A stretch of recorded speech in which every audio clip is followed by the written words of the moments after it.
Domingo a martes a las 10:30 de la noche. Presentan Chilevisión Noticias. ¿Qué tal? ¿Cómo están? Muy bienvenidos a las informaciones que hacemos a mediodía con un hecho reciente del cual vamos a conocer detalles, Roberto. Sí, tomamos contacto de inmediato con Max Fake, un baleado a la salida de un banco. Max, ¿cómo estás?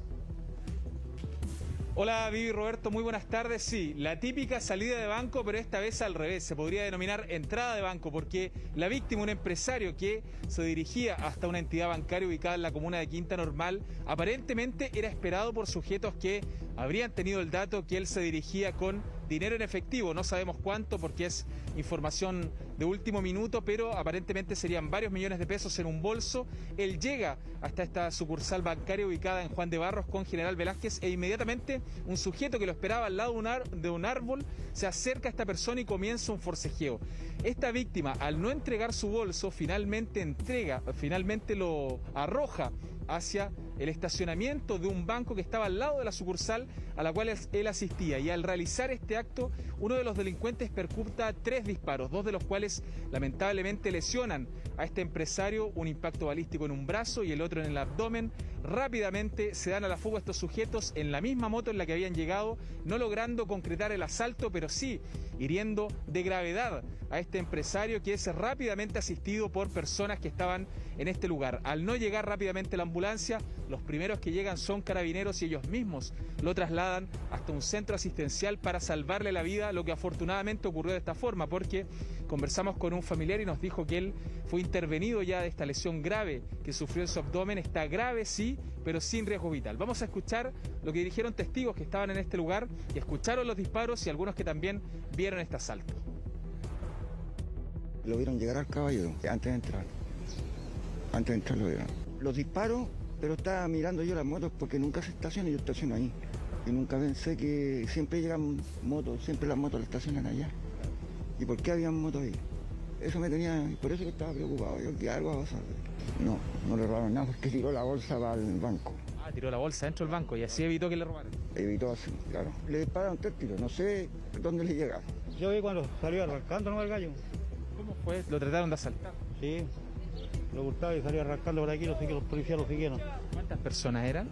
Eran 2. ¿Y qué hicieron? ¿Lo abordaron con un arma? Sí, porque dispararon, porque justo lo pillaron los policías.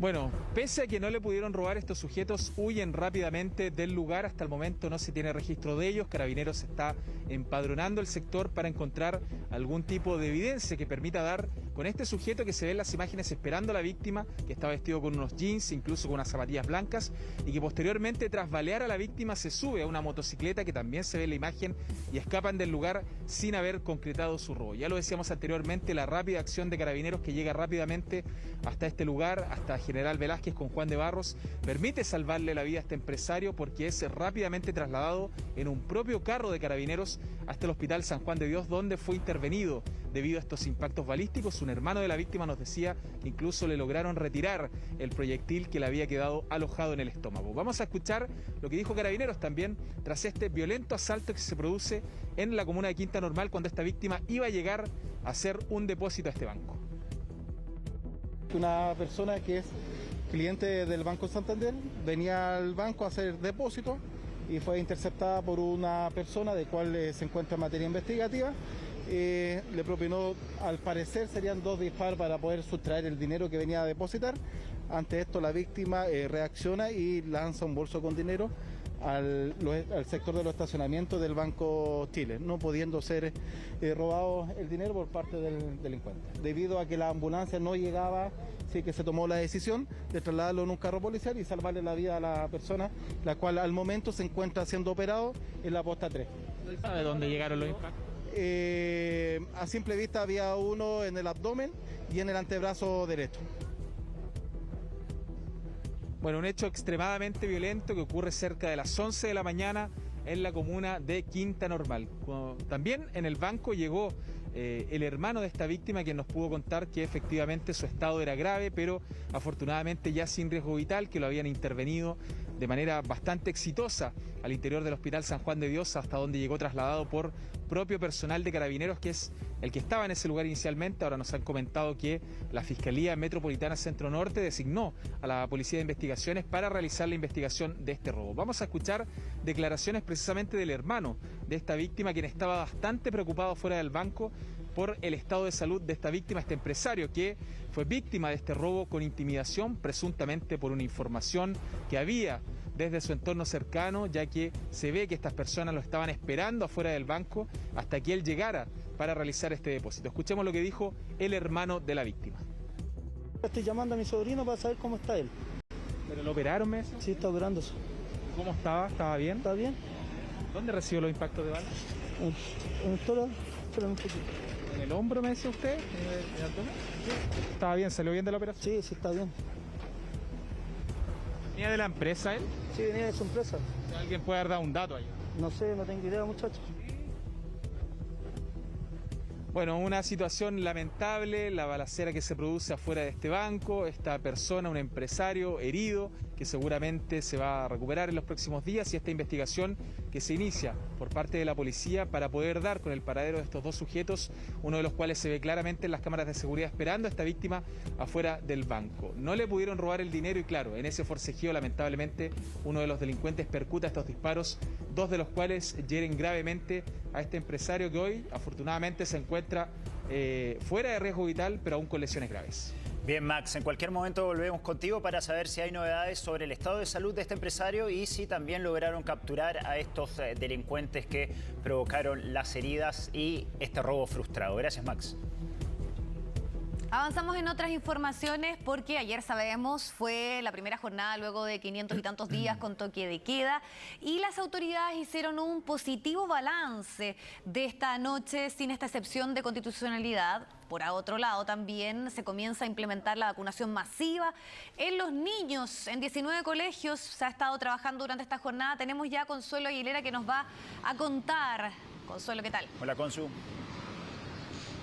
Hola Vivi, Roberto, muy buenas tardes. Sin duda había muchísima expectación respecto a lo que iba a ser esta primera noche sin toque de queda y también eran muchísimas las personas que querían realizar actividades hasta más tarde y así fue. Ya durante esta primera noche sin toque de queda se pudo ver mayor movilidad de personas. De hecho estuvimos ahí haciendo un recorrido principalmente por los barrios donde se concentra la vida nocturna, el barrio Italia y también el barrio Bellavista, y ahí se veía gran cantidad de personas, todos ellos sabemos muy contentos de poder quedarse hasta un poco más tarde sin esta restricción horaria. Recordemos que el toque de queda rigió por más de 500 días acá en nuestro país, por lo tanto ya ellos estaban muy contentos de poder ir retomando esta normalidad en cierto sentido, y también quienes sin duda estaban muy contentos eran los mismos locatarios. La industria nocturna se había visto fuertemente agolpeada por la pandemia y lo que señalan es que con este término de la restricción por el toque de queda ellos van a poder ir retomando las actividades con mayor normalidad y también reactivando este sector, volviendo a contratar a las personas y sacando también cuentas alegres. El balance hasta ahora es positivo, decían, de esta primera noche, pero también hay ciertas dudas respecto a lo que pueda ocurrir durante la noche de hoy y también durante el fin de semana, porque ayer era día jueves, generalmente salen gran cantidad de personas ese día, pero no tanta como en el fin de semana. Así que las autoridades también van a estar monitoreando esa situación. Antes de que pasemos a revisar el balance que hicieron las autoridades, los invito a que revisemos las impresiones entonces de algunas de las personas que llegaron hasta estos lugares para celebrar de cierta manera esta primera noche sin toque de queda. Full lleno Santiago, yo creo que igual la gente estaba un poco aburrida y quería salir. Bien feliz por los locales, por la gente emprendedora que tiene sus locales, que va a poder, no sé, tener más ingresos. La idea es cuidarse porque si no esto va a durar poco. Es una responsabilidad de cada uno disfrutar esta puerta que se está abriendo después de tanto tiempo. ¿Para qué nos vamos a lanzar tan rápido? La idea es que todavía uno se mantenga en las casas. Uno sale un ratito, se sirve algo y se va a la casa medianamente decente. Sí, está bien, o sea, la estamos pasando bien y era necesario, el toque no estaba funcionando, nadie lo pescaba, así que qué bueno que lo sacaron. Fantástico, vamos a recuperar la libertad que perdimos hace 2 años. Y ahora celebrando la primera noche. Celebrando la primera noche, yo pensaba que era mañana, pero es hoy día. Pucha, una felicidad máxima, aunque estábamos todos esperando mucho esto porque La vida cultural de Chile necesita un relajo por fin. Hay entonces las impresiones de algunas de las personas que llegaron a celebrar esta primera noche sin toque de queda. Ustedes lo escuchaban, ellos bastante contentos de poder disfrutar entonces hasta un poco más tarde. Quienes también estaban contentos, ya lo señalamos al principio, son los locatarios. Ellos habían sido fuertemente golpeados por la pandemia y dicen que ya en este primer día se notó una reactivación bastante notoria justamente de este sector. Hablan incluso de un 30% de aumento en las ventas y ya tienen, sobre todo lo que tiene relación con los restaurantes, prácticamente la reserva copada para este fin de semana. No así las discotecas porque están funcionando con otro sistema, por lo tanto ahí quizás las personas si tienen suerte y llegan temprano todavía van a tener la posibilidad de entrar, aunque de todas formas llaman a todos los consumidores, además de ser responsables con las normas sanitarias, a tener un poco de paciencia, porque recordemos que si bien se extiende el horario, los aforos siguen siendo limitados, tanto en los restaurantes como también en los locales nocturnos, por lo tanto no pueden recibir a la alta demanda de gente que probablemente van a tener durante hoy y también durante el fin de semana, así que el principal llamado es a que se organicen, tomen una reserva en caso de que sea posible y si no, que tengan paciencia ahí para esperar un par de minutos para poder ingresar a estos locales. Eso sí, la noche tuvo un punto que podríamos decir que no fue tan favorable, que tiene relación con que se cursaron 6 sumarios sanitarios, 5 fueron a restaurantes, 1 fue a un local nocturno, a una discoteca particularmente. Lo que decía la autoridad es que era justamente por no cumplir el plan paso a paso. La Seremi de Salud no detalló cuáles eran estos incumplimientos, pero nos decía que principalmente habían temas de aforos, temas de señaléticas, por ejemplo, de no toma de temperatura. Ese tipo de cosas fueron detectadas y por eso se cursaron entonces estos 6 sumarios sanitarios, pero de todas formas las autoridades dicen que es un balance absolutamente positivo y que seguramente en los días que vienen va a seguir aumentando el flujo de personas durante la noche. Los invito a que pasemos a revisar entonces el balance que hicieron en primer lugar justamente los locatarios nocturnos, pero también la autoridad. Estamos contentos, la verdad que el fin del toque de queda provoca una reapertura importante de la vida nocturna, un funcionamiento, hay un 30% más de venta, producto de la mayor permanencia y más gente que salió, se notó, digamos, hay mucho más público y hacemos un llamado a la responsabilidad. Viene hoy día es viernes, mañana sábado, por lo tanto fin de semana, primer fin de semana sin toque de queda. Nosotros hemos dispuesto todas las medidas de seguridad sanitaria para que la experiencia de volver a salir sea segura y llamamos al público a ser responsables, respetarla. En general es un buen balance, hemos estado en contacto con la Seremi de Salud, nos han dicho que solamente se han cursado 6 sumarios ayer sanitarios. En general lo que da cuenta es que la industria se ha tomado en serio esto de adoptar las medidas de autocuidado y de responsabilidad y de seguridad en torno a la pandemia.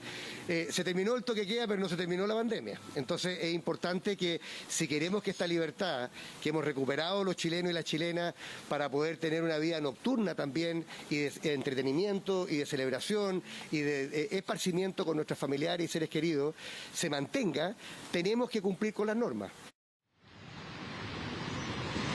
Muy importante lo que decía el gobernador de la región metropolitana, Claudio Orrego, es muy importante que todas las personas se sigan cuidando, la pandemia sigue estando entre nosotros y con mayor razón aquellas personas que van a estar participando de actividades recreativas, de actividades sociales que cumplan con todas las normas sanitarias, sobre todo el uso de mascarilla, enfatizar también en eso. Y por otro lado, también recordar que a partir de la noche de ayer, con el término de toque de queda, también comenzó a operar con normalidad el transporte público, con normalidad en cuanto a horarios. Todavía quizás la frecuencia no es la misma que teníamos antes de la pandemia, pero sí en todas las comunas de donde opera justamente la red metropolitana de transporte se está operando entonces con estos recorridos. Son en concreto 43 recorridos que están activos hoy en día para que las personas puedan regresar a su casa de manera segura. Probablemente se van a ir sumando más también en las semanas que vienen, dada la movilidad que se teme además que va a seguir aumentando de aquí en adelante. De todas formas, nosotros ayer también estuvimos en algunos paraderos conversando con las personas para ver si habían tenido que esperar mucho rato, cómo veían el flujo, y los invito a que pasemos a revisar esas impresiones y además también sin duda el balance que hizo el subsecretario de Transportes respecto entonces a esta reactivación del transporte nocturno. La verdad que no se nota mucho. Hoy día me esperaba que hubiese más gente, pero está piola. Me imagino que mañana va a estar más movido. Sabes que no mucho, no hay poca gente. si lo comparo con otros jueves, hay menos gente de hecho que otras semanas. Sí, voy a tomar la micro. Primera vez recorrido en 2 años de que pasa la micro nocturna. Impresionante, ¿no? Wow, fin se acaba el toque de queda. Esta noche tuvimos el horario completo. Tuvimos 43 servicios que estuvieron circulando, esto significa del orden de 250 buses, y lo que reporta la Unidad Operativa de Control de Tránsito es un accidente que hubo en el Oroyañez con Los Leones, un accidente menor que es todo lo que se reportó en la noche, por lo tanto fue una noche perfectamente normal, sin incidentes mayores. No hay duda de que desde el punto de vista movimiento se observó un movimiento mayor, esperamos sí que el fin de semana sea mucho mayor aún. Positivo balance entonces de esta primera noche sin toque de queda, de esperar que se mantenga así también durante hoy y lo que queda del fin de semana. Esto porque la idea justamente es que los contagios, los casos de COVID-19 reportados se mantengan en los niveles que están actualmente o bien disminuyan, pero bajo ningún punto que aumenten, porque recordemos que la alerta sanitaria sigue vigente y eso podría generar nuevas restricciones, así que de todas formas hay que seguir cuidándose. Y en ese sentido, las cifras reportadas durante esta jornada fueron 846 nuevos casos de COVID-19 y 8 fallecidos lamentablemente a causa de la pandemia. Por lo tanto, estas cifras también dan cuenta de que la pandemia sigue entre nosotros y es importante cuidarse. Y así como cuidarse, también es muy relevante el proceso de vacunación que continúa en curso. De hecho, hoy las autoridades hicieron un balance de lo que tiene relación con el proceso de vacunación de los niños en los colegios. Recordemos que ese proceso inició este lunes y en solamente unas semanas, es decir, del lunes y hasta lo que va de este viernes, habían vacunado 288.000 niños en esta semana, una cifra que fue catalogada por las autoridades de positiva. De todas formas, este proceso va a continuar también en la semana que viene y la invitación es a los padres a que se informen y a que den finalmente este consentimiento para que los niños se puedan vacunar en los colegios. Hoy, de hecho, las autoridades entregaron otras cifras que son bastante llamativas, por ejemplo, lo que tiene relación con que los niños de 12 a 17 años ya alcanzan una cobertura del 79% de la vacunación, una cifra positiva también.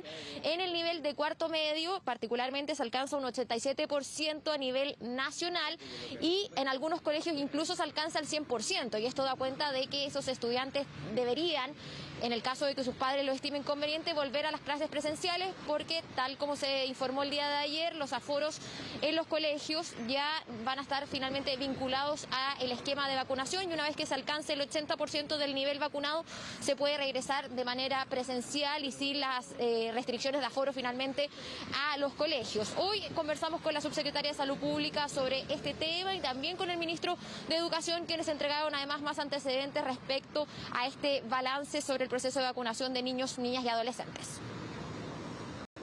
Hemos vacunado a más de 288.000 niños, que es un muy buen número que nos ha permitido seguir avanzando en este proceso de vacunación. También hemos ido avanzando muy bien con otros procesos de vacunación. Los adolescentes, los jóvenes de 12 a 17 años, hemos alcanzado ya un 78,9% de vacunación. La mayoría de los niños pueden contagiarse y pueden ser asintomáticos, pero durante toda esta pandemia hemos tenido más de 170.000 niños contagiados, más de 4.000 niños hospitalizados. Por lo tanto, es fundamental seguir avanzando.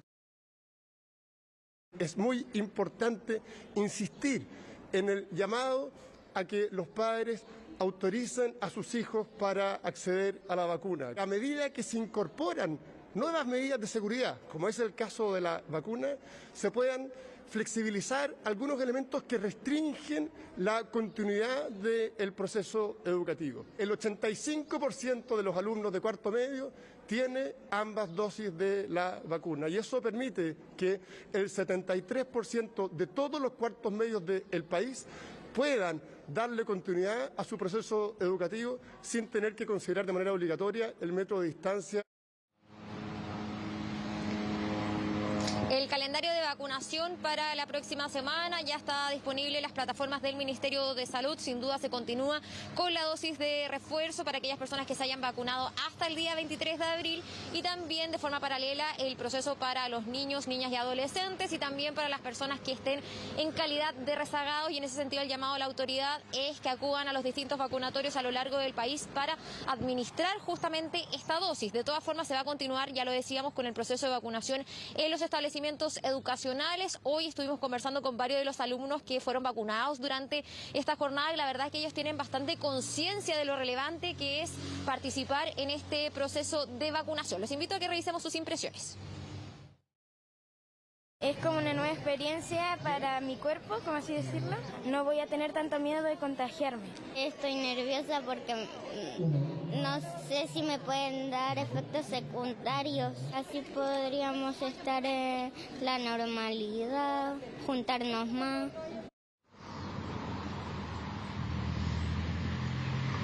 Muy informados entonces los niños y también invitando a los otros estudiantes a participar de este proceso de vacunación, así como nosotros también invitamos a todas las personas que van a estar saliendo durante este fin de semana que lo hagan de forma responsable. Estas mayores libertades que tenemos actualmente también implican sin duda mayor responsabilidad de cada uno de nosotros. Totalmente, hay que seguir cuidándose, se terminó el toque de queda como decía la autoridad, pero no la pandemia, y seguir con estas buenas cifras en torno al tema de la vacunación de los más chicos que se ven responsables ahí también y seguros en este proceso. Gracias, que estés muy bien, Consuelo. Gracias, Consu. Traficaban oro a Dubái. Es la historia del cartel del oro que dimos a conocer días atrás. Bueno, finalmente 3 de sus líderes quedaron en prisión preventiva. Vamos a tomar contacto de inmediato con Efraín Leiva, que nos tiene los detalles sobre esta detención. Efraín, ¿cómo estás? ¿Qué tal, Roberto? Buenas tardes. Sí, porque durante este jueves fueron formalizados 35 detenidos pertenecientes al denominado cartel del oro. Sin embargo, solo 3 de ellos quedaron en prisión preventiva, 3 de sus líderes. Ya vamos a estar ahondando en las razones. Sin embargo, también en las últimas horas se dieron a conocer los pasos que tenía esta verdadera organización criminal para operar exportaciones ilegales de oro desde Chile hasta Dubái y también a Suiza con facturas falsas, un oro que era ingresado al país por medio de pasos fronterizos ilegales en camiones provenientes del Perú, de la selva amazónica peruana. Es acá en Chile donde estos detenidos blanqueaban estos papeles, creaban facturas falsas para poder exportarlo, ya lo decíamos, hasta Dubái y también a Suiza en operaciones que les reportaron ganancias por cerca de 22.000 millones de pesos, según la Policía de Investigaciones dio a conocer en las últimas horas. Luego de esto, luego de vender el oro a Dubái y a Suiza, recibían los pagos en dinero, en dólares, los cuales ingresaban a Chile también por medio de transferencias. Sin embargo, aquí es donde entraban en funcionamiento casas de cambios que tenían estas personas, donde cambiaban estos dólares y posteriormente el dinero en efectivo era llevado hasta 3 de sus líderes, los que finalmente también realizaban los pagos al resto de las personas pertenecientes a esta operación. ¿Cómo se percatan en Chile de que estaba saliendo oro de manera ilegal? Principalmente desde la aduana surge la alerta por los altos movimientos de este metal precioso hacia el exterior. No hay grandes exportaciones de oro desde Chile, sin embargo, entre los años 2018 y 2020 se percatan que estaba saliendo mucho metal precioso y comienzan una investigación, dan una denuncia también a la Fiscalía y a la Policía de Investigaciones. Posteriormente a eso también se percatan de que 2 empresas mineras, Isidora y Camilco, estaban realizando estos envíos de oro al extranjero. Sin embargo, en los documentos ellos determinaban que este oro tenía una pureza de 95%. Según nos explicaban durante esta jornada, el oro que sale, que es extraído en Chile, no tiene esa pureza y por lo general el oro que es exportado desde nuestro país hacia el extranjero es oro proveniente de la fundición de algunas joyas, por lo tanto tampoco tendría esa pureza. Es así que comienza esta investigación y se da finalmente con esta ruta del oro que ingresaba de manera ilegal a Chile, que posteriormente de la misma forma era exportado hasta Dubái y a Suiza, donde, lo decíamos, deja ganancias para estas personas de 22.000 millones de pesos. Hay declaraciones por parte de aduanas, también de la Fiscalía respecto a este caso y a esta extensa investigación que duró casi 3 años. Las escuchamos a continuación. Se logró la prisión preventiva de 3 de las personas que estaban siendo imputadas, 3 de 35, que básicamente era del mayor interés por parte de la Fiscalía, puesto que son los cabezas de cada uno de los clanes o de los principales clanes que enviaban el oro hacia el exterior. Ese oro era ingresado vía contrabando por pasos fronterizos no habilitados o no siendo detectados, puesto que se ingresaba de manera subrepticia. Y ya en la ciudad de Santiago era transado a nivel interno, y a efectos de exportarlo hacia Suiza y Dubái, estas empresas lo que hacían era presentar documentación falsa a la aduana respecto del origen del dinero. Finalmente, parte de las cuestiones que aduana originó y comenzó la investigación para comenzar con las denuncias es efectivamente el nivel de inconsistencias que existían en los contratos comerciales entre las empresas relacionadas, el origen que no estaba bien claro y también las exportaciones a nivel internacional, en este caso de Emiratos Árabes. Claro, pero ya planteábamos que solo 3 personas quedan en prisión preventiva, los 3 líderes, según la justicia de esta organización criminal. Se trata de Gonzalo Farías Cabezas, Óscar Herrera Gallegos y Eduardo González Yáñez. Según la Fiscalía, este cartel del oro denominado de esta manera tenía una forma de funcionar piramidal, donde en su cúpula estaban estas 3 personas, los 3 líderes, dueños también de estas empresas mineras que ya mencionábamos. En segunda parte estaban estas casas de cambio con las cuales blanqueaban el dinero y también otras empresas mineras medianas, y ya en la base, el último eslabón de esta cadena es donde estaban las personas que ingresaban el oro desde Perú a Chile, los mismos que se encargaban de sacar el dinero desde las casas de cambio y llevársela a sus líderes, y también algunas personas incluso en situación de calle que eran utilizadas para crear empresas fantasmas para realizar estas mismas operaciones de lavar el dinero que ingresaba a través de el oro vendido y exportado de manera ilegal desde nuestro país hasta Dubái y también a Suiza. Fue el propio subsecretario del Interior, Juan Francisco Gali, quien también tuvo palabras respecto al denominado cartel del oro. Los escuchamos a continuación. Hoy se incautaron bienes equivalentes a 12.000 millones de pesos. Esa es la disponibilidad de recursos que tiene la criminalidad organizada y esa es la magnitud de la amenaza en contra del Estado de Chile. Estas organizaciones criminales, ver el flujo y la trazabilidad de este oro proveniente del Amazonas que ingresa a Chile, es blanqueado en Chile a través de empresas que simulan ser empresas lícitas, que hacen blanqueo de oro para luego exportarlo fuera de Chile. Claro, y debido a diversos allanamientos, una vez que se realiza esta extensa investigación por parte de la Policía de Investigaciones, quedan estas 35 personas detenidas, pero además se logran incautar bienes, dinero en efectivo y también incluso lingotes de oros avaluados en cerca de 12.000 millones de pesos por parte de la Policía de Investigaciones. Ya lo decíamos, los 3 líderes quedan en prisión preventiva, las otras 32 personas con algunas medidas cautelares como el arraigo nacional. Probablemente esta investigación también continúe, pero esa era la forma de operar del denominado cartel del oro, Roberto Vivian. 12.000 millones de pesos, Efraín, impresionante según la Fiscalía, la mayor incautación de la historia, la mayor incautación de oro de la historia en nuestro país. Muchas gracias, Efraín, ya volvemos contigo.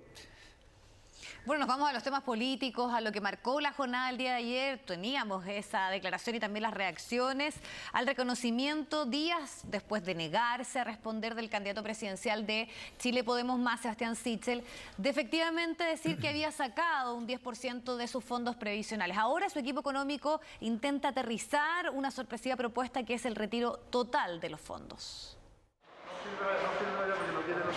Gracias, muy amable. Gracias. Durante 4 días mantuvo la incógnita, 4 días en que evadió la pregunta de si había realizado o no un retiro del 10%. Duda que fue resuelta a través de un video en redes sociales. Muchos, incluyéndome, hicimos retiros de estos fondos para, en el caso mío, mejorar nuestras pensiones futuras trasladándolos a PD. Y aumentamos esos fondos para arrancar de políticos irresponsables. La reiterada pregunta incomodó al comando de Sichel, tanto que fue calificada como casa de brujas por su jefa programática debido a que la prensa insistía e insistía. Tanta fue la presión que lo hizo, aunque con un as bajo la manga. El 100% del retiro es el único camino que queda de aprobarse este cuarto retiro, porque es una irresponsabilidad que aquellos que no pueden financiar sus programas de gobierno, como Gabriel Boric, o aquellos que explícitamente han dicho que quieren expropiar nuestros fondos, quieran quedarse con nuestros ahorros previsionales. Es decir, si se aprueba el cuarto retiro, el candidato de centro derecha propone retirar el 100% de los fondos. Proyecto del diputado de la UDI, Jorge Alessandri, quien desde el propio Palacio de la Moneda celebró la opción de Sebastián Sichel, sabiendo que este último, en junio pasado, era lapidario con la idea. Un cambio radical en solo unos meses de discusión. Primero, no creo en retirar el 100%. Escucha, los parlamentarios que son gatillos fácil para soltar la plata de las personas y repartirla y que han sido lentos, llevan 6 años discutiendo cómo mejoramos las pensiones. He convencido al que yo creo que es el dirigente más importante de Chile Vamos. El hecho que no te expropien o quiten o nacionalicen tus recursos le interesa a 11 millones de cotizantes. Idea que el comando contrapone a lo expuesto alguna vez por Jasna Proboste acerca de nacionalizar los fondos de pensiones. Según Sichel, Alessandri y compañía, sinónimo de expropiar los dineros de las cuentas individuales. Es legítimo sentir miedo respecto a qué va a pasar con los fondos de pensiones, con nuestros ahorros. La desesperación es mala, consejera. El candidato Sichel pasa con una liviandad inaudita. Pasa hoy desde el rechazo a los retiros a promover un retiro del 100% de los fondos. Lo hace con una mentira más, aludiendo a una supuesta y falsa nacionalización de los fondos previsionales. Puedo garantizar que en nuestro gobierno no se tocará un solo peso de las cuentas previsionales. Proboste no fue la única en reaccionar. Los otros aspirantes a la moneda también habían insistido en que Sichel debía aclarar este punto. Lo que acabamos de saber de Sebastián Sichel es duro, es delicado. No fue honesto ni auténtico en el debate.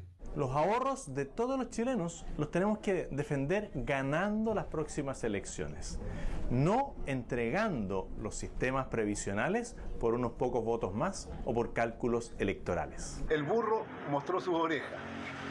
Se dice que más pronto se descubre a un mentiroso que un ladrón. Que la derecha lo único que quiere es que la plata de la AFP la ocupe los grupos económicos y la izquierda está deseoso de pegarle el manotazo a la caja.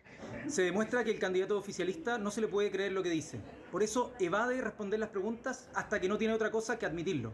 El principal opositor del cuarto retiro terminó por reconocer que había trasladado parte de sus fondos a un aporte previsional voluntario.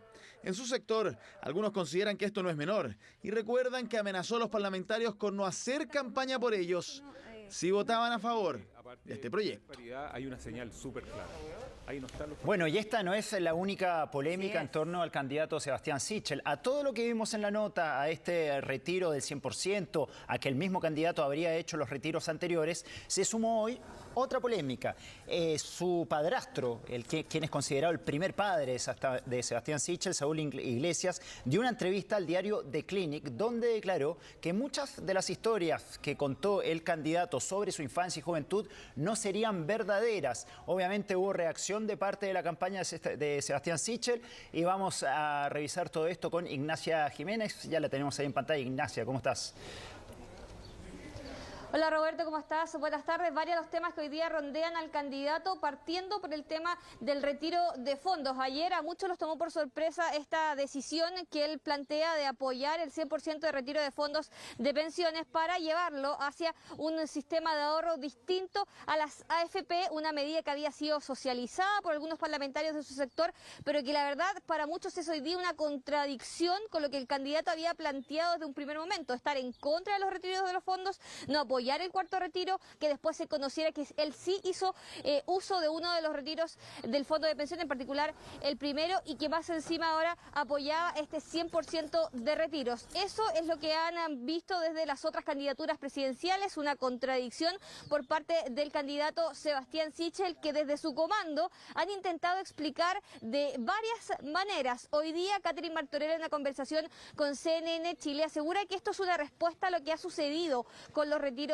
de fondos de pensiones y que ya hace varios días se venía conversando al interior del comando esta situación, la posibilidad de apoyar justamente esta idea con el fin de resguardar los fondos de pensión de los chilenos. Esa es la opinión del comando, que dicen además es también una forma de responder a lo que puede seguir pasando en el Congreso Nacional, que el cuarto retiro no sea el último y que venga después un quinto, un sexto y así sucesivamente. Los quiero invitar a que revisemos hoy día la explicación ya más en contexto, más en la reflexión que daban de parte del comando de Sebastián Sichel. Existe un miedo legítimo de lo que puede pasar con los fondos de las personas. Y es en ese contexto que nosotros proponemos retirar el 100%. Lo que dice Sebastián Sichel hoy día es: no existe la garantía de que el populismo no va a ganar. Están presentando un quinto retiro. Ganó en la Cámara de Diputados con el voto a favor de un diputado que es candidato a presidente y que dijo que encontraba que era una pésima política pública y que jamás lo haría si es que había IFE universal. Situación que ocurre cuando nos encontramos con una posición política que va cambiando hacia el populismo. Lo único que nos queda es defender los ahorros de las personas. Defender los fondos de las personas, al menos es la postura que dicen desde el comando, o la intención que tiene esta idea de apoyar el 100% de los retiros de fondos de pensión. Y acá los otros candidatos presidenciales, en particular los de la izquierda, Jasna Proboste, Gabriel Boric, se han encargado de desmentir a Sebastián Sichel, que ayer aseguraba que este proyecto de ley, o el respaldo a este proyecto de ley del 100% de los retiros, es para intentar evitar que se nacionalicen los fondos de pensión, según él, una idea que habían tenido otros candidatos presidenciales durante esta carrera para proteger los fondos de pensiones. Y hoy día Jasna Proboste y Gabriel Boric han dicho que eso no es así, que ellos nunca han planteado una idea similar. Sí que han postulado cambiar el sistema de pensiones actual, crear una administración pública, por ejemplo, de esos fondos de pensiones, porque la propiedad de los fondos acá no está en duda, es de cada uno de los cotizantes, de todos los chilenos, y ven como una mala estrategia la de Sebastián Sichel. Incluso hoy día Gabriel Boric, hace algún rato atrás, decía que él tiene que explicar bien qué fue lo que pasó acá, porque hizo el anuncio a través de un video de redes sociales, y que su comando lo salga a explicar no es lo mismo que lo haga el propio candidato presidencial. Algo similar también han dicho otros candidatos presidenciales, por ejemplo, José Antonio Kast, Marco Enríquez Ominami, todos un poco cuestionando la forma en la que se hace este anuncio por parte del candidato Sichel, y también el fondo de lo que implica una medida del 100% de los retiros de pensiones, que a su juicio también ha desviado el tema importante, que para ello es cómo cambiar hoy día el sistema de cotización para mejorar las pensiones, las jubilaciones en nuestro país. Revisemos justamente hoy día las reacciones de los distintos candidatos presidenciales que se mostraron en contra a esta decisión que hace, este anuncio que hace Sebastián Sichel. Hemos escuchado de parte del candidato de continuidad de este gobierno el que ahora se abre al retiro de un 100% si es que se aprueba el cuarto retiro en el Senado. Yo quiero hacer un llamado para que el candidato de continuidad de este gobierno, Sebastián Sichel, abandone esta lógica del matonaje. No le resultó en las amenazas que hizo a sus parlamentarios en la Cámara de Diputados para que rechazaran el cuarto retiro. Y lo que pretende hacer en el día de hoy es otra amenaza, y este apoyo del candidato de continuidad es también con letra chica, porque lo que dice el proyecto es que finalmente las personas no van a poder hacer retiro de esos fondos, y esos fondos van a tener que pasar a otra administradora de pensiones. Los ahorros de todos los chilenos los tenemos que defender ganando las próximas elecciones, no entregando los sistemas previsionales por unos pocos votos más o por cálculos electorales. Creo que el candidato Sichel ha faltado a la verdad, no ha cometido un delito, pero es una irresponsabilidad haber manipulado la información. Un candidato presidencial que es pillado en una mentira. Yo le propongo algo para que repare, que sea nuestro jefe de campaña para el cuarto retiro en el Senado, que Sebastián Sichel ahora, él se preocupa de apoyar el cuarto retiro. Así podrá recién, a mi juicio, volver a participar del debate sin que todos los días le recordemos que mintió. Yo creo que un candidato tiene derecho, y no solamente derecho, sino que es sano en la medida en que uno escucha a la gente y a su pueblo cambiar de opinión. Y uno tiene que justificar por qué cambia de opinión. Lo que es inaceptable es que se trate de esconder a la opinión pública, y que cuando se ve pillado trate de inventar contragolpeando más encima, que nos decía que el cuarto retiro estaba mal, se aprovecha económicamente de aquello, lo esconde y después dice, bueno, el cuarto está mal, pero el 100 está bien.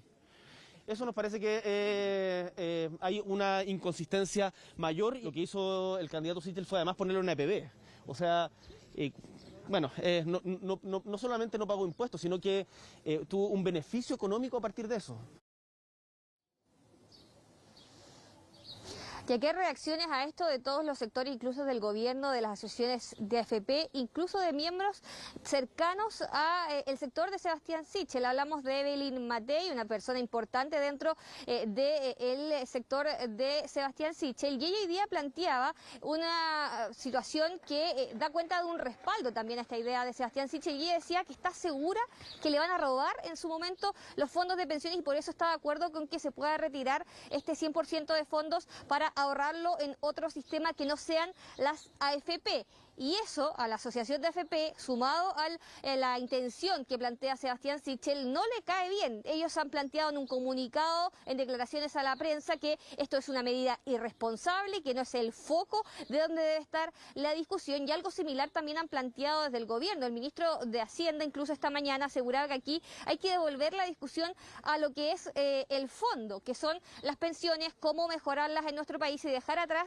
estas discusiones por los retiros que al final llevan a estas ideas que no tienen nada que ver con la intención de mejorar las pensiones en nuestro país y que ha sido lo que el gobierno ha intentado marcar desde que comenzaron las discusiones por los retiros de fondos de pensiones y que ha sido también la línea que han marcado en la discusión del cuarto retiro de fondos cuando no han estado por apoyar esta iniciativa. Un anuncio de Sebastián Sichel que genera reacciones al final en todos los sectores, dando cuenta acá de la situación que existe y este problema en que mete también al candidato, que ahora tiene que explicar cuál va a ser el camino que toma en definitiva respecto a esta postura en materia de pensiones. Revisemos justamente las palabras hoy día del gobierno y de la asociación de AFP respecto a este tema. Nosotros lo que nos preocupa como gobierno es mejorar las pensiones de los chilenos. Y ahí lo que estamos haciendo, estamos tratando de impulsar una ley corta que ojalá mejore las pensiones de 500.000 chilenos lo antes posible. Ahora, también para mejorar las pensiones es necesario tener ahorros, ¿no es cierto? Porque una parte de las pensiones tiene que ver con el ahorro de las personas. Y desde ese punto de vista, más allá de la situación particular, nos parece que es importante seguir manteniendo los ahorros y cuidando esos ahorros para adelante. Sacar el 100% significa dejar sin pensiones a los trabajadores. Más aún, significa recibir menos ahorro de lo que hoy se tiene, porque al liquidar los fondos el precio irremediablemente será menor y en definitiva todos vamos a perder. Nuevamente estamos ante una medida que no piensa en las personas. Tan irresponsable es plantear el retiro del 100% de los fondos como también lo es nacionalizarlos o expropiarlos. Lo primero elimina las pensiones, lo segundo atropella la libertad y la propiedad. Yo tengo 21 años de ahorro voluntario. Ese dinero es mío. No es ni de los diputados, ni de los senadores, ni del gobierno, ni de nadie. Es mío. Y creo de verdad que me lo van a robar. Y en ese sentido, creo que efectivamente a estas alturas lo mejor es que dejen que todo el mundo retire el 100%, claramente. Porque se los van a robar. Y hay otro tema que tú decías, Roberto, al principio de este contacto que hoy día también toca de lleno al candidato Sebastián Sichel. Tiene que ver con una entrevista que hoy día revela el diario The Clinic, a quien fue su padre, su padrastro durante muchos años y quien incluso llevó el apellido. Estamos hablando de una entrevista que da cuenta de la situación familiar de Sebastián Sichel, quien él ha incluso expuesto durante su campaña, donde asegura que viene de un vínculo vulnerable, donde incluso dice existió violencia intrafamiliar y que se contradice con la versión que entrega a Diario de Clinic Saúl Iglesias, que asegura que no fue tan así, que quizás es una visión distinta a la que tiene el candidato de lo que él como padre en su momento de Sebastián Sichel vivió. Él no es el padre biológico de Sebastián Sichel, pero sí estuvo presente a lo largo de su infancia. Eso hoy día generó molestia en el candidato, que a través de una declaración pública que vamos a pasar a revisar, planteó su postura respecto a lo que sale hoy día en este diario y dice así: con dolor, rabia y profunda molestia, mi familia y yo tuvimos conocimiento de la entrevista publicada por el diario The Clinic a Saúl Iglesias esta mañana, una persona con antecedentes penales que en la publicación normaliza la violencia intrafamiliar, el consumo de drogas, el abandono, el maltrato a menores de edad y que y que la abierta tergiversación y difusión inescrupulosa produce un daño irreparable a mi familia y a mis redes y a mis seres más queridos. Ahí mostrando su molestia, incluso el candidato en esta declaración asegura que está estudiando acciones legales por lo que ha ocurrido con esta entrevista. Él, recordemos, se ha encargado durante su campaña y durante toda su vida política a comentar que viene de una infancia donde vivió momentos difíciles, que su madre fue víctima de violencia intrafamiliar, y esa molestia hoy día también no solo se ha manifestado en esta declaración pública, también lo han hecho desde su comando.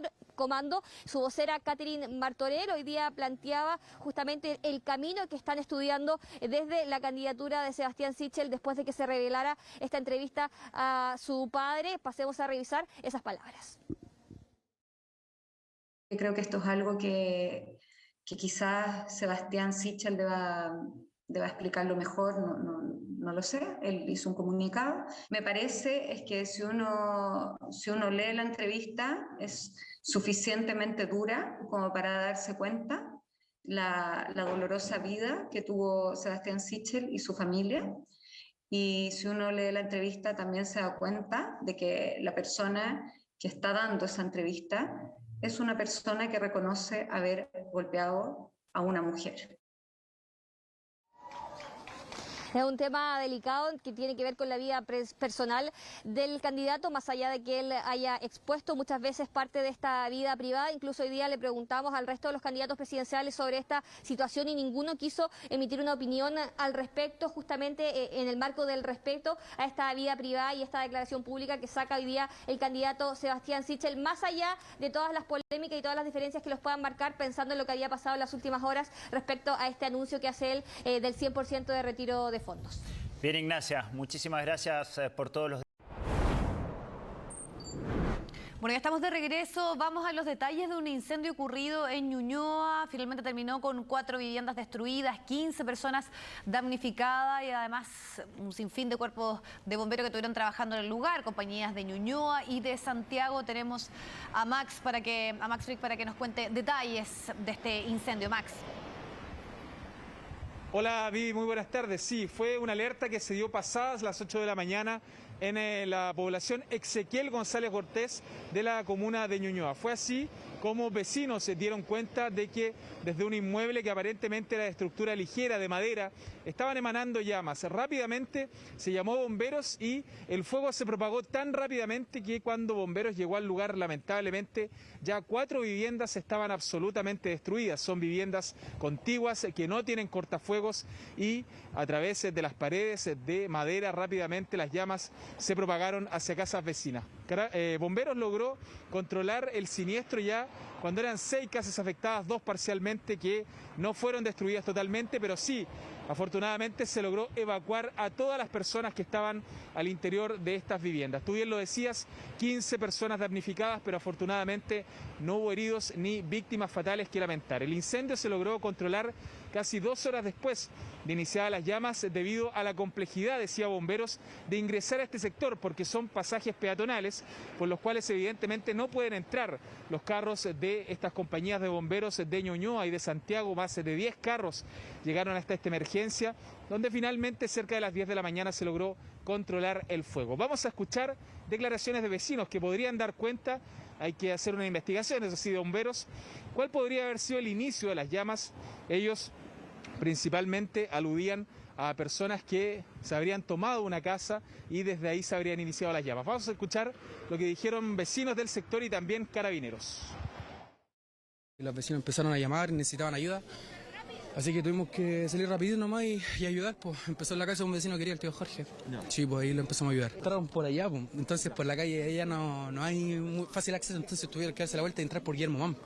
En Guillermo Mann y ahí pudieron entrar más fácil. Pues. Los bomberos tuvieron que entrar por allá y con los cabros también, tirando agüita. Aquí todos los vecinos ayudamos. Pues. Pucha, mira, nos levantamos como a las 7:50 con una casa puntualmente que estaba con incendio, pero estas casas son todas juntas. Claro. Son manzanas, entonces si se quema una, se empiezan a quemar todas. Cuando alcanzamos a ayudar a los vecinos, hasta el momento tenemos 4 casas totalmente quemadas, pero enteras. En las casas entre medio no tienen cortafuego, el fuego está en el centro, entonces toman casas para acá. Empezó a tomar una casa por acá. Empezó a tomarlas de nuevo por dentro. Como información preliminar tenemos que lamentablemente se originó un incendio inmobiliario. Son 5 casas las afectadas, son familias, las cuales hasta ahora, gracias a Dios, hemos podido evacuar en su totalidad. Bomberos está ejecutando su trabajo, ya mantiene el incendio controlado y obviamente nosotros como Carabineros estamos apoyando tanto las labores que realizan ellos, así como también lo que a nosotros más nos interesa, de que no resulte ninguna persona afectada y obviamente también apoyándolos para sacar sus enseres. Bueno, también había personal municipal, seguramente ellos van a realizar toda la labor social de poder dar contención a estas familias, tal vez algún tipo de albergue, a los que lo perdieron todo. Ya lo decía Carabineros, hay personas que son incluso familiares de estas casas, un hecho sumamente lamentable, pero dentro de toda esta desgracia afortunadamente no se registraron personas lesionadas ni tampoco víctimas fatales, que siempre lo que más se lamenta en este tipo de siniestros. Así que vamos a esperar la investigación de bomberos, que va a tener que determinar cuál fue la causa de este incendio que se produjo muy temprano esta mañana en la comuna de Ñuñoa. Sí, una emergencia de envergadura que además también la humareda se pudo ver desde varios puntos de la capital. Muchas gracias por el reporte, Max. Gracias, Max.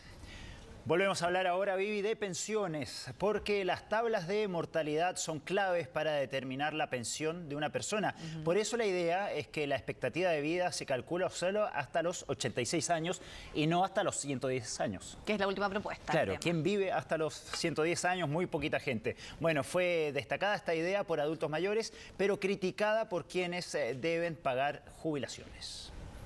La ley corta de pensiones avanza en el Congreso y si el texto original se centró en fortalecer el pilar solidario, las decenas de indicaciones lo modificaron sustancialmente en la Comisión de Trabajo de los Diputados. Una de las aprobadas fue la rebaja de la tabla de mortalidad que actualmente rige para calcular las jubilaciones. En simple, que para el cálculo de una pensión se estima una esperanza de vida solo hasta 85 años. Y esta sola eliminación o corte justamente de la tabla de mortalidad en los 85 años va a elevar de manera sustantiva las pensiones. Esto lo vienen recomendando distintos técnicos, no se nos ocurrió a nosotros, el informe Bravo, el informe Marcel. Se incluyeron indicaciones que a conciencia mía era necesario votar a favor, la eliminación también de la tabla de mortalidad, porque nadie vive hasta los 110 años. Pero en la práctica, ¿cómo impactaría esta reducción en las pensiones? Significa que una persona va a recibir una pensión sin duda más alta que la que se podría estimar hoy día. Hay estudios que señalan que esto podría ser en torno al 12 o 15%. Por ejemplo, para una persona que recibe 200.000 pesos de pensión, esta podría subir en promedio a 230.000 pesos. Una noticia que generó opiniones divididas entre los adultos mayores. De todas maneras, yo creo que es lo mejor para todos el tener una pensión más digna. Sería fabuloso.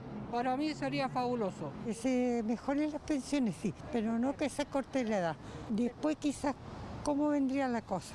Y precisamente, la pregunta que muchos se hacen es qué pasaría con las personas que vivan más de 85 años. Le hemos señalado holguras al Ejecutivo para financiar un seguro de longevidad que se haga cargo de la sobrevida, y eso es una buena noticia, de los chilenos a partir justamente de los 85 años. Una medida que generó reacciones de inmediato en el gremio asegurador, ya que esas compañías usan tablas de mortalidad para ofrecer rentas vitalicias. La esperanza de vida en el mundo, excepto la situación particular que hemos vivido con la pandemia, lo único que hace es que la gente viva más. Las tablas de mortalidad son análisis actuariales, no solamente en el mercado chileno, en el mercado mundial. Es como la ley de la gravedad. Es una aberración pensar que la tabla de mortalidad tiene un corte a los 85 años. De todas formas, el futuro de esta indicación es incierto, ya que el proyecto aún debe pasar por la Comisión de Hacienda y posteriormente por la Sala de la Cámara. Bueno, preste atención a esta situación y imagínese lo que pasa cuando llega a trabajar y quien está controlando los horarios de entrada es el jefe. Bueno, esto pasó con el alcalde de Antofagasta, se hizo viral porque transmitió por Facebook este control a los funcionarios del municipio. Muchos obviamente se sorprendieron. Vamos a profundizar en lo que ocurrió. Gabriela Segura nos va a contar un poquito más de esta decisión del alcalde, del mismo ir a controlar ahí a quienes trabajan en su comuna. Gabriela. Hola, Gaby. Hola, buenas tardes. Una situación bastante insólita y que hasta ahora ha generado reacciones en los antofagastinos y también en quienes han podido ver este video que, como lo mencionaban, comenzó a circular en redes sociales y que protagoniza el alcalde de Antofagasta, Jonathan Velázquez, si es que fue él mismo quien decidió ir a instalarse muy temprano a la Corporación Municipal de Desarrollo Social para ver qué es lo que estaba pasando en cuanto a la llegada de los funcionarios a ese lugar. Según él relata, poco antes de las 8 de la mañana, cerca de 10 para las 8, él llega ahí y comienza esta transmisión donde da cuenta que los funcionarios que trabajan allí no llegaban a la hora, y allí es como él va anotándolos incluso en un libro, dejando registro de todos ellos que no cumplían justamente con su horario laboral, diciendo que es algo que él había notado cuando era concejal de la comuna y que ahora como alcalde decidió constatar en terreno, dejando también este registro en redes sociales que ha causado bastante polémica, en especial porque se muestra a los trabajadores que llegan atrasados, mientras que él se defiende apelando a que hay personas que quieren trabajar y que están dispuestas a cumplir con los horarios, que en este caso no ocurre. Según sus datos, está ahí mismo transmitiendo incluso hasta las 8:30 de la mañana aproximadamente, y hasta esa hora cerca de la mitad de los funcionarios municipales no habían llegado a la hora, lo que él también deja en manifiesto en esta transmisión. Así que vamos a escuchar un pedacito de este ambiente de lo que fue esta transmisión en redes sociales del alcalde de Antofagasta, y donde deja también en evidencia este retraso de los funcionarios en el ingreso.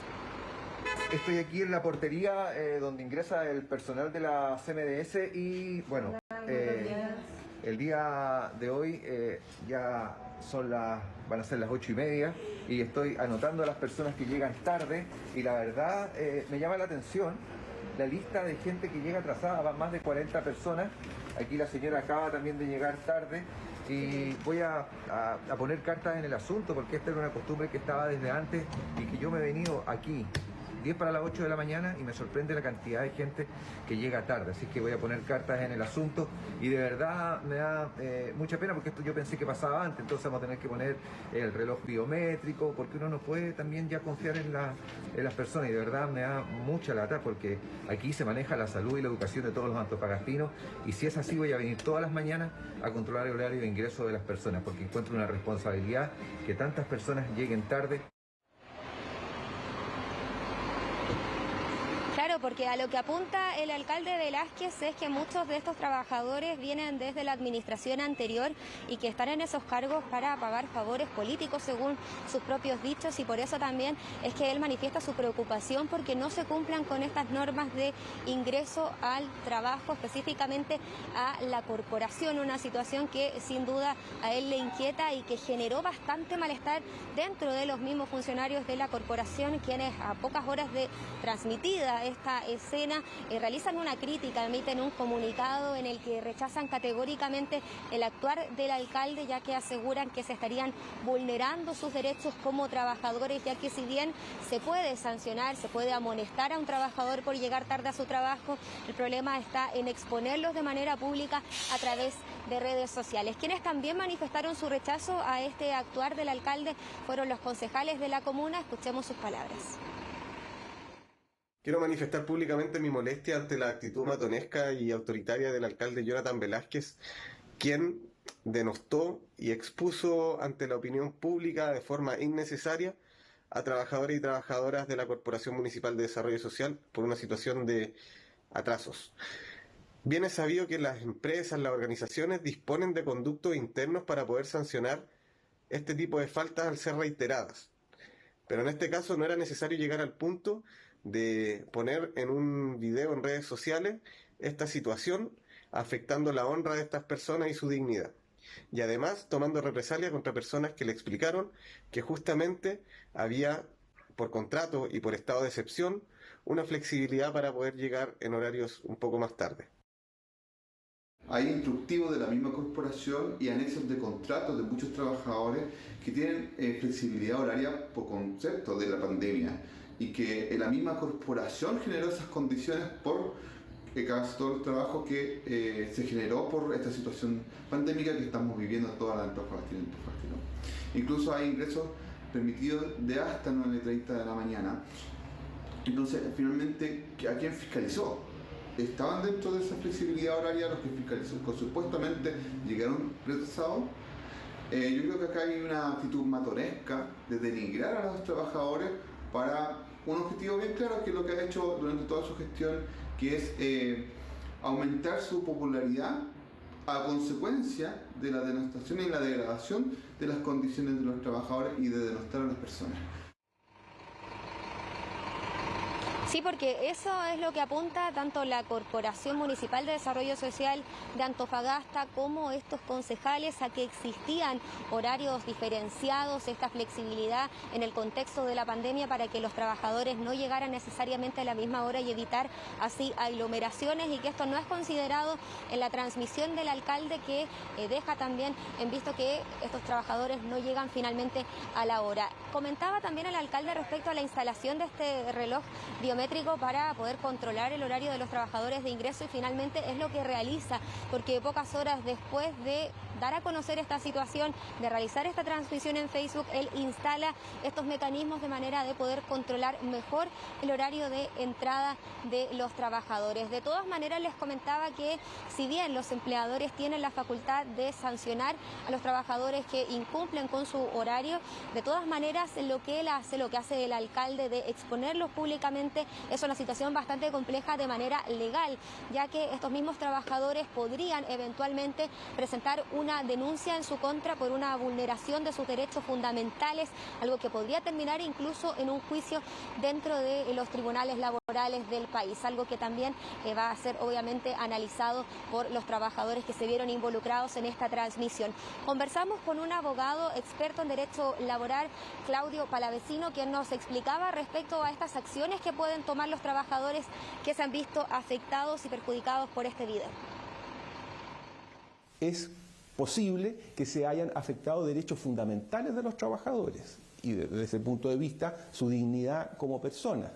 Porque si bien es cierto, el alcalde tiene facultades para sancionar los atrasos, esas facultades son bien precisas, y él no puede generar sanciones que no están previstas en la ley, como la exposición pública de la situación a través de redes sociales o medios de difusión de masas. Entonces, estos trabajadores, ya sean, porque la municipalidad puede tener trabajadores con contrato de trabajo, o sean funcionarios municipales, están habilitados para hacer una denuncia ante el Tribunal del Trabajo de la ciudad por vulneración de sus derechos fundamentales y exigir medidas reparatorias. ¿Y en qué podría terminar este polémico video en que ya lo escuchábamos de parte del abogado, en que los trabajadores que se vieron involucrados en este video, que fueron expuestos por su atraso al llegar a la corporación, pudieran denunciar al municipio, al mismo alcalde, quien podría incluso tener que pagar algún tipo de indemnización por daño moral, o incluso tener clases de tutelas de derechos de los trabajadores para que este tipo de situaciones no vuelvan a ocurrir? Claro, porque se los expuso una sanción social, podríamos decir, en esta actitud del alcalde, y además, sobre todo, si es que había algunas justificaciones que tenían que ver con el contexto de la pandemia. Pero se generó una polémica en torno a esta decisión en Antofagasta. Muchas gracias por este reporte. Gracias. Ya son las 2 de la tarde con 39 minutos. Vamos a hablar ahora de economía. Ya está Eduardo Sáez en el estudio, que nos dice que hay 22 a esta hora, está subiendo la temperatura y va con todo el pronóstico del tiempo para este fin de semana muy importante. Primer fin de semana vive sin toque de queda. Pero yo les cuento ahora que la actividad económica creció 19.1% en agosto, según el Banco Central. Esta alza se debe a la mayor apertura de la economía, los apoyos fiscales y retiros de los fondos previsionales. Tomamos contacto de inmediato con Belén Saldías, que nos tiene todos los detalles. Belén, ¿cómo estás? ¿Qué tal, Belén? Hola, muy buenas tardes. Y así es, porque tal y como lo mencionaron, durante esta jornada se dieron a conocer las cifras del IMASEC que sorprendieron a muchos. Se esperaba un IMASEC aproximadamente de un 16% y la sorpresa se la llevaron porque fue de un 19,1%. Este es la tercera crecida más grande de la historia, según lo han señalado, y es por eso que se lleva esta sorpresa, principalmente por todo lo que tiene que que ver con la pandemia y todos los estragos que ha dejado en el ámbito económico. Reaccionaron de los primeros el gobierno. Fue el presidente Sebastián Piñera con el ministro Rodrigo Cerda, quienes señalaron que esto efectivamente entonces está demostrando que la economía se está reactivando. Pasemos a escuchar. Ayer el INE nos informó de la fuerte creación de empleos de nuestra economía durante el último trimestre. Hoy el Banco Central nos informa que, superando todos los pronósticos, nuestra economía creció 19,1% durante el mes de agosto, lo que significa que este año vamos a crecer en torno al 10%, recuperando con creces los niveles de actividad prepandemia, precrisis. Esto se debe al compromiso y esfuerzo de todos los chilenos, a una muy temprana y exitosa vacunación masiva que nos ha permitido reducir las restricciones, ampliar las libertades y a las políticas públicas que ha impulsado nuestro gobierno. Donde la economía creció 19,1% en 12 meses. Esta es una cifra bastante alta y lo que nos está mostrando es que nuestra economía se está recuperando, se está poniendo de pie. Gran parte de ese ponerse de pie hoy día corresponde también a sobre todo los servicios que habían sido la industria más rezagada de la mano de la creación de empleo. El día de ayer ya escuchamos que se habían creado 110.000 empleos en el último trimestre móvil. Creemos que es un buen momento nuevamente para tratar de volver a reconstruir nuestras vías, volver a reconstruir, ¿no es cierto?, nuestra economía, y eso significa también reconstruir los empleos y tener más tranquilidad hacia adelante. Bueno, servicios entonces, como lo señalaba el ministro Cerda, es uno de los sectores que más incidió en este crecimiento que fue de un 19,1% en el mes de agosto. Pero también hay otros, como por ejemplo comercio y también procesos industriales, que fueron tres de los sectores que más crecieron, entonces que incidieron en este gran número que se entregó durante esta jornada. Según expertos, esto podría volver a ocurrir en septiembre, principalmente porque se siguen reactivando poco a poco y como las medidas de restricciones también se están acabando, esto podría reflejarse en el IMASEC de septiembre. Pasemos a escuchar. El alza de 19,1% en el IMASEC de agosto sorprendió a todos en el mercado, quienes aproximadamente estimaban entre un 16 y un 18,5%. Creo que la mayor diferencia frente a las estimaciones tiene que ver con quizás algunas dificultades al poder estimar el incremento que pueda tener el sector servicios, ¿no? Toda vez que es el sector que mayor dinamismo está imprimiendo a la economía, producto o de la mano de los distintos procesos de desconfinamiento. Es más, podríamos esperar que sea el sector servicios el que tenga también la mayor incidencia, tanto en septiembre como, por supuesto, el mes que estamos comenzando, octubre. Bueno, como ya lo mencionábamos anteriormente, esta es la tercera alza más grande de la historia y es por eso que sorprende mucho, como también ya lo mencionábamos anteriormente. Explicaban expertos y también por parte del gobierno que esto se podría deber principalmente por las ayudas estatales y también por los retiros de fondos previsionales, pero también a la reactivación que se ha dado principalmente por la apertura, por la salida de restricciones que poco a poco se han ido dando y que ya es casi nada, y es por eso que se espera una situación bastante similar para este mes de septiembre. Bien, Belén, muchísimas gracias por toda la información. Ya volvemos contigo. Yo les cuento ahora que la Contraloría inició una investigación en contra del delegado presidencial de la región metropolitana, Felipe Guevara, por eventual conflicto de interés. Esto luego que su hermano se adjudicara un millonario proyecto en la comuna de La Granja. Tomamos contacto de inmediato con Estefanía Bustamante, que nos tiene todos los detalles. Estefanía, ¿cómo estás? Hola Roberto, Vivi, ¿cómo están? Y claro, sigue esta historia acá en la comuna de La Granja, donde nos encontramos justamente ahora, porque se suma esta investigación que abre la Contraloría en contra del ahora delegado presidencial Felipe Guevara para saber esto tras una solicitud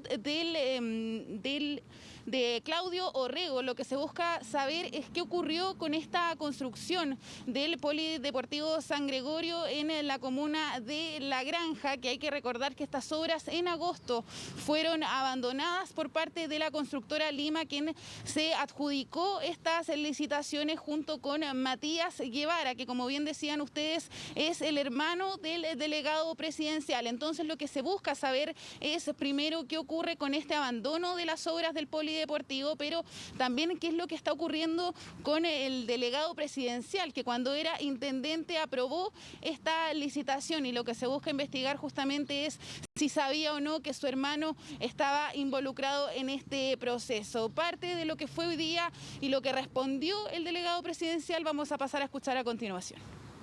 Todo el proceso, todo, hasta la adjudicación, quedó en manos de la Municipalidad de La Granja, y por eso entonces a mí me dicen firme, porque no tiene nada que ver su firma con el proceso final ni inicial de esta licitación. Luego yo consulté a otros abogados y expertos y me dice, mira, aquí hay una duda porque realmente parece que no debiste haber estado en ninguna parte, ni siquiera darte por informado de esta licitación. No podía participar del proceso. Es que no es parte del proceso. No, pero la firma final. Ni siquiera tomando conocimiento. Ni siquiera tomando conocimiento. Ahí entonces se buscaba averiguar si el delegado presidencial tenía que participar o no en esta licitación. Hay que recordar también que cuando se abandonan estas obras por parte de la constructora Lima, el exintendente llega hasta la Contraloría y pide que se le investigue para saber si estaba cometiendo o no faltas a la probidad. En ese entonces la Contraloría responde que estaba todo en orden, que la tramitación había sido limpia. Sin embargo, ahora, tras la solicitud del gobernador Claudio Orrego, se vuelve a abrir otra investigación por parte de la Contraloría para saber qué estaba sucediendo con estas obras que fueron abandonadas cuando se llevaba un 52% de avance. Y hay que también recalcar que estas obras, el Polideportivo San Gregorio acá en la comuna de La Granja, involucraba un presupuesto de alrededor de 7.000 millones de pesos, de los cuales más de 4.000 habían sido financiados por la gobernación. Ahí también por eso el interés por parte de la gobernación, que es tomada ahora por Claudio Orrego, para saber qué ocurre con los dineros, qué ocurre con el abandono de las obras, qué ocurre también con el hermano del ahora ex intendente de la región metropolitana. Nosotros nos trasladamos ahora hasta la comuna de La Granja para conversar justamente con el alcalde de esta comuna, quien nos comentaba que ellos hicieron todos estos trámites de la licitación. Sin embargo, dice que los papeles claramente, ahí nosotros también lo pudimos ver, tenían el nombre del hermano de Felipe Guevara, y él se pregunta entonces por qué fue que el exintendente no vio este nombre en los documentos y por lo tanto acusa una clara falta de un conflicto de intereses. Vamos a escuchar entonces también parte de lo que respondió el alcalde durante esta jornada, pero también a escuchar las declaraciones del gobernador de la región metropolitana. No tiene que asumir que él firmó, que él aprobó. Esto no es una toma de conocimiento, ahí están, ¿no es cierto? Están los documentos donde dice que él tiene la facultad para aprobar y rechazar. Y está escrito en el convenio. No se puede alegar desconocimiento, no se puede alegar de que en realidad la municipalidad fue la que decidió. No, yo no me mando solo, ningún alcalde se manda solo, él fue alcalde, porque efectivamente hay, ¿no es cierto?, hay un conflicto de intereses de parte de él. Y aquí el sueño de décadas de esos pobladores se ve absolutamente truncado por una persona y una empresa irresponsable que dejan abandonada una obra cuando llevaba recién el 52% de avance, sin darle explicación ni a los vecinos, ni al municipio, ni al gobierno regional y tampoco a sus trabajadores. Eso es lo que me parece lo más grave, y vamos a ocupar todas las herramientas legales para perseguir la responsabilidad civil y penal de estas personas, que no reciban un solo peso más del Estado, porque se habían adjudicado varios otros contratos, que paguen las multas y que respondan. Ahí Vivi, Roberto, parte de la polémica que está en torno a esta construcción del Polideportivo San Gregorio acá en la comuna de La Granja, que está recién en su primera etapa. Por lo tanto, el alcalde nos comentaba hace poco rato de que es bastante complicado retomar las obras, que ya tienen un 50% de avance, pero lo que él explicaba que es bastante complejo porque es prácticamente partir de cero las obras acá en el Polideportivo. Bien, Estefanía, muchísimas gracias por toda la información.